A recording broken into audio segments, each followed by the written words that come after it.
अवामी तहरीक जा मरकज़ी अगवान एडवोकेट सजाद अहमद चांडियो साहब, सिंधी मजदूर तहरीक जा मरकज़ी सदर डॉक्टर दिलदार लगारी साहब,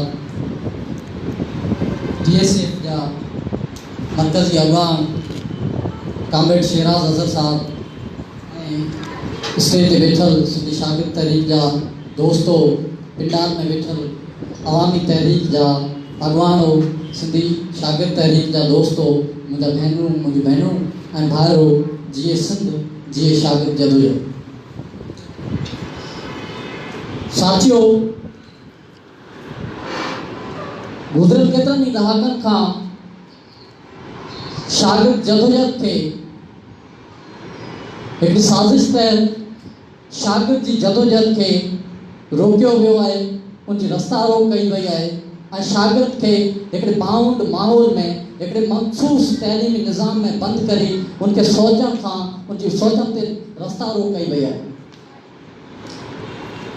जेकॾहिं पाण इहो सोचूं त शागिर्द सियासत करे या न करे, इहो हिकिड़ो सुवालु आहे त शागिर्द सोचंदो आहे ऐं उहो बि समाज में जी साईं इदरीस चई वियो त हींअर हिकिड़ी मुहिम हले पई त शागिर्द खे डीपोलिटिसाइज़ कजे, शागिर्द खे गैर सियासी बणाइजे, जीअं उहो शागिर्द सोची न सघे उन्हनि जा हक़ कहिड़ा आहिनि, उनजा मसइला कहिड़ा आहिनि, उन ते कॾहिं सोचे बि न। हींअर अदब जे हवाले सां अदबी लॾो ॾिसजे त उनजी को बि सियासी धारा न आहे ऐं जेकॾहिं पाण तइलीमी निज़ाम में तइलीमी इदारा जेके उन्हनि खे ॾिसजे या मुख़्तलिफ़ पासनि खां ॾिसजे त समाज में शागिर्द खे हिकिड़ो बाउंड रखियो वियो आहे, उनखे शागिर्द खे सियासत करण खां हिकिड़ो रोकियो वियो आहे। जेकॾहिं शागिर्द सियासत न करे त पोइ शागिर्दनि जे मसइलनि ते सियासत करे केरु? जेकॾहिं हारी ईअं चयो वञे थो त शागिर्द जो कमु पढ़ाई जो आहे उहो पढ़ाई करे, शागिर्द जो सियासत में वञे छा उहो पंहिंजो कमु करे, त पोइ हारी पंहिंजे मसइलनि ते उहो पंहिंजो बनी ॿारे जो कमु करे, हुनजो सियासत में छा वञे?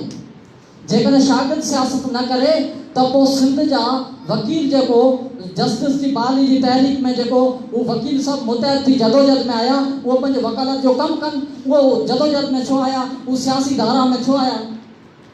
जेकॾहिं शागिर्द जदोजहद न करे त पोइ ही स्टूडेंट यूनियन बहाल न थिए, शागिर्द सियासत न करे त पोइ ही जेको सिंध यूनिवर्सिटी ऐं ॿियनि यूनिवर्सिटियुनि सभिनी में जेको यूनियन्स आहिनि, मुलाज़िमनि जी यूनियन आहे, पटे वारनि जी यूनियन आहे, इंतिज़ामिया जी यूनियन आहे, पोइ शागिर्द जी यूनियन छो न हुजे? उस्ताद जेके आहिनि उहे पंहिंजो सिर्फ़ु ग्रेड ऐं स्केल वधाइण जे लाइ VC हाउस ते धरना हणे सघनि था ऐं शागिर्द जेको आहे उनखे साफ़ पाणी नथो मिले, उनखे सिहतमंद खाधो नथो मिले, उनजूं फीसूं वधनि आहिनि, त उहे धरना छो न? पोइ शागिर्दनि जे मसइलनि जो हल कंहिं वटि आहे? केरु उनखे सोल्व केरु कंदो? उन्हनि जा मसइला उन्हनि जे लाइ जदोजहद केरु कंदो? असां इहो नथा चऊं त असां वटि जेके बि यूनिवर्सिटियूं आहिनि उन्हनि में जेको सो तइलीमी निज़ाम उहो सफ़ा बदतर आहे, सफ़ा बेकार आहे, पर उनमें जेके शयूं आहिनि, मिसाल तौरु हीअं लाइब्रेरियूं जेके सिंध में ठहियल आहिनि, न आहिनि ठहियल, नयूं खोलायो, इहो असां डिमांड आहे, पर जेके आहिनि ठहियल बिल्डिंग्स उहे ओपन केतिरियूं आहिनि, उहे हलनि केतिरियूं थियूं, इहो बि त सुवालु आहिनि। हींअर सिंध में जेके बि कॉलेज आहिनि, सिंध में जेके बि यूनिवर्सिटियुनि जा कैंपस आहिनि, उहो सही तरीक़े सां हलनि केतिरा था, इहो सुवालु आहे। हाणे उन्हनि खे सही तरीक़े सां हलाइण, उन्हनि असां इहो नथा चऊं त असांखे को मल्टीमीडिया ते को ऑनलाइन क्लासिस हलायो या असांखे को सॉफ्ट स्किल्स सेखारियो, असां इहो नथा चऊं। असां चऊं था त असांखे जेको बि तव्हां ब्लैक एंड वाइट में किताब ॾिनो आहे, जेको निसाब जो सिंध टेक्स्ट बोर्ड जो, महिरबानी करी उन हिकिड़ो जेको ॿार आहे उनखे इंटलेक्ट जी जेका आहे तस्वीर आहे उहो ब्लैक एंड वाइट में पई आहे। हाणे तव्हां सम्झी सघो था जेको प्रिज़म में रेज़ निकिरनि था कलरफुल, उन्हनि खे ब्लैक एंड वाइट में छापे उन 5वीं क्लास जे ॿार खे ॾेखारियो आहे हीअ आहे इंटलेक्ट, ऐं इंटलेक्ट ठहंदो छो आहे? उनखे कीअं सुवालु ईंदो जॾहिं उनखे ब्लैक एंड वाइट में 7 कलर वारो इंटलेक्ट डांगड़ो जेकॾहिं उनखे ॾेखारिजे त हू चवंदो आहे इहो ब्लैक एंड वाइट छा आहे? साइंस पैदा थींदी किथां? साइंस पाण चवंदा त साइंसदान पैदा थियणु पवंदा। साइंसदान हींअर वक़्तु आहे ब्लैक हॉर्स जो ऐं वाइट हॉर्स जो, ऐं पाण वटि जेको आहे 11वीं क्लास जे अंग्रेज़ी जे किताब में अञा पाण हींअर पढ़ूं पिया मैरेकल ऑफ रेडियो जो मौज़ू। हाणे जेको साइंस हींअर ब्लैक होल्स ऐं white holes, theory of everything, Stephen Hawking जे थ्योरम आइंस्टाइन के थ्योरम में उते जेको सो कम भी करे ऐं पाण अञा रेडीअ जे मौज़े में फाथा कयूं तव्हां सम्झो त पाण सां कहिड़ो ज़ुल्म आहे। के दोस्त पुछंदा आहिनि ऐं चवंदा आहिनि त अञा पाण सिंधी निसाब में पास कोन था करे सघूं, इन में शागिर्द कापी था कनि, पोइ तव्हां अञा कहिड़ो ऑक्सफोर्ड जो निसाब आहे या अञा को बहितर निसाब अचे त उनखे करे सघंदा। मसइलो इहो न आहे, मसइलो सिस्टम जो आहे।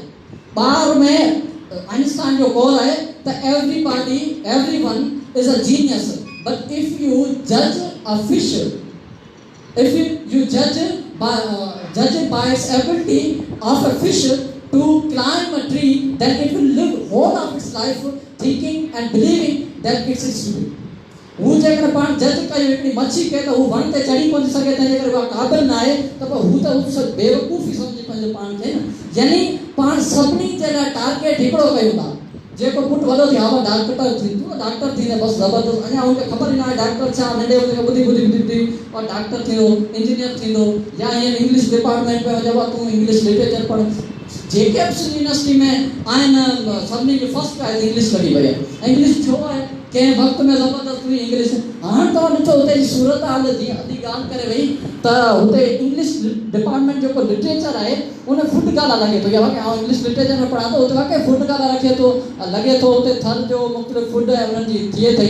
हाणे फूड एंड साइंसिस टेक्नोलॉजी वारा उन डिपार्टमेंट में थिए, इंग्लिश लिटरेचर वारनि खे हुते पढ़ायो वञे त लिटरेचर छा आहे उनजे बारे में हुते मेला लॻनि, उनजा गाला लॻनि जी ख़बर त पए। हिते त PhD सो कॉल्ड होल्डर्स वेठा आहिनि, उन्हनि खे ख़बर ई न आहे, क्लास में बि पढ़ाइण जी ज़रूरत न आहे, उहो पढ़ाए सघनि कोन था। उहो पर्ची सिस्टम ते जेके आया आहिनि सिंधी यूनिवर्सिटी में, हालांकि केतिरा अथनि, सभिनी जी ॻाल्हि न आहे कि तमामु बहितरीनु टीचर्स, पर जेके पर्ची ऐं सिफारिश ते आया आहिनि अलाए केतिरा उन्हनि खे पढ़ाइण अचे ई कोन थो, उन्हनि खे टीचिंग स्किल्स जी ख़बर ई न आहे। हाणे पोइ अहिड़ा टीचर अचनि था त पोइ पाण उन्हनि खे कीअं माना तइलीम जी बहितरी सुधारो थींदो कीअं? असां इहो नथा चऊं त असांखे मंटू पढ़ायो, असां इहो चऊं था खणी मंटू जे नथा पढ़ायो त थींदो। असां इहो चऊं था जेको पंहिंजे सिंध टेक्स्ट बुक में ज़ाहिरी तौर ते जेको जिनसी मुतबीद आहे, जेको जिनसी जेको तफ़रीक़ आहे उन्हनि खे त दुरुस्त कयो।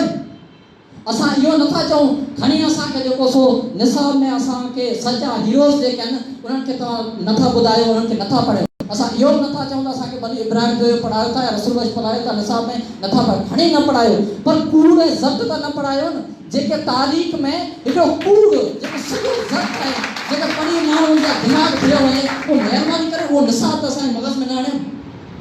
सिंधी निसाब सां जेका हींअर जुठ आहे जेका इहा किथे बि कोन मिलंदी।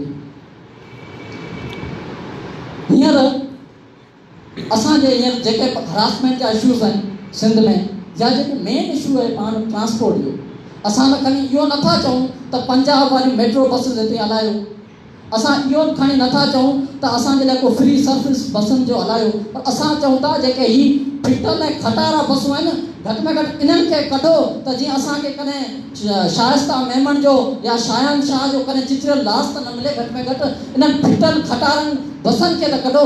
ॿियूं को बसूं को जेके फज़ीलत वारे हुजनि खणी भरूं पिया आहिनि, छो इन्हनि फिटल जेके रस्ते में कॾहिं बीठी हुजनि, क्लासिस ख़तमु थियो वञनि, हुते बीठा आहियूं, हाणे टूल प्लाज़ा ते वेठा आहियूं, क्लास हली ख़तमु थी वियो क्लास, बीठा आहियूं हुते बस अहिड़ी आहे, छा कयूं? पोइ अहिड़ा सभु इशूज़ आहिनि शागिर्दनि जा, उन्हनि जी रिप्रेज़ेंटेशन आहे किथे, उन्हनि जो प्लेटफॉर्म किथे, शागिर्द पोइ कनि छा?